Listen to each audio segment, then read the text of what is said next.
সে আমার কলেজের সহপাঠী, যাকে প্রথম দেখায় ভালোবেসেছিলাম। আর আমি যার প্রেমে পড়েছিলাম সে সত্যি এক অসম্ভব সুন্দরী রমণী। সে যেন এক ঝলক হাওয়া, যার স্পর্শে সবকিছু নতুন হয়ে ওঠে, যার হাসিতে লুকানো ছিল হাজারো রং, আর তার চোখে ছিল এক অপার দিগন্ত।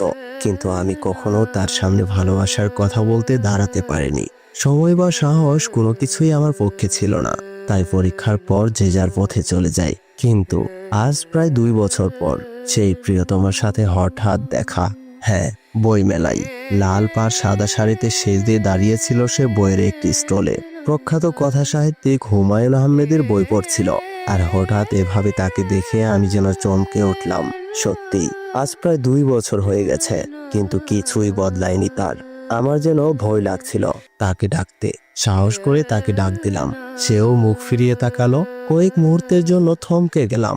সময় যেন থেমেছিল।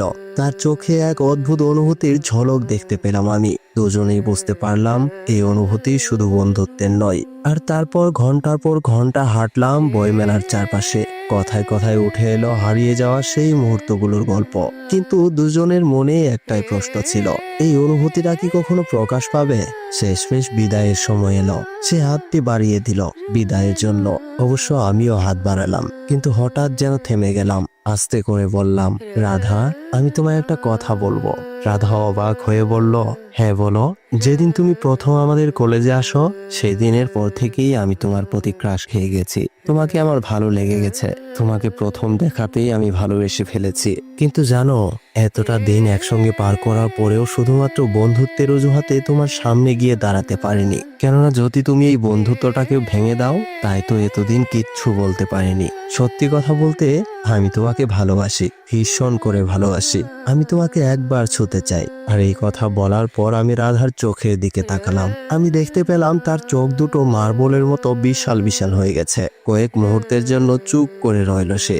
আমিও লজ্জায় যেন মাথাটা নিচ করে ফেললাম। তার মধ্যেই রাধা মুচকি হেসে বলল, ঠিক আছে, তাহলে আমার হাতটা ধরো না। আমি তো তোমার হাতটাকে ধরবার জন্যই হাতটাকে বাড়িয়ে দিয়েছি, বিদায়ের জন্য নয়। আর এই কথাটি শুনে আমি যেন হতবাক হয়ে গেলাম। কেননা যাকে ভয় করে বছরের পর বছর একটা কথা আমার বুকের ভিতর লুকিয়ে রেখেছি, সে এত সহজে আমাকে বলে দিল। আর আমার কাছে মনে হচ্ছিল যেন মেঘ না চাইতেই জল পেয়ে গেছি। হ্যাঁ, তবে কি আমার মতো সেও আমাকে ভালোবাসে? এতদিন জানতাম না। আর তখনই আমিও হাতটা বাড়িয়ে দিলাম। তার হাতের সঙ্গে আমার হাত যখন লেগে গেল, তখন মনে হচ্ছিল পৃথিবীর সব সুখ যেন আমার মনের ভিতর এসে পড়েছে। তারপর আর কি, আমাদের দুজনের চাওয়াই পূরণ হলো। এবার রাধা একটি মিষ্টি করে হাসি দিয়ে বলল, এবার তোমাকে আর হারাবো না। তারপর বৃষ্টির ফোঁটার মতো ভালোবাসা ঝরতে শুরু করলো আমাদের জীবনে, হৃদয়ের আকাশে। প্রিয় দর্শক, আজকের ভিডিওটি এই পর্যন্তই। তো ভিডিওটি কেমন লাগলো জানাতে ভুলবেন না। আর ভালো লাগলে অবশ্যই একটি লাইক করবেন, শেয়ার করবেন, সাবস্ক্রাইব করে আমাদের সাথেই থাকবেন। যাচ্ছি, take care, bye bye, thanks for watching.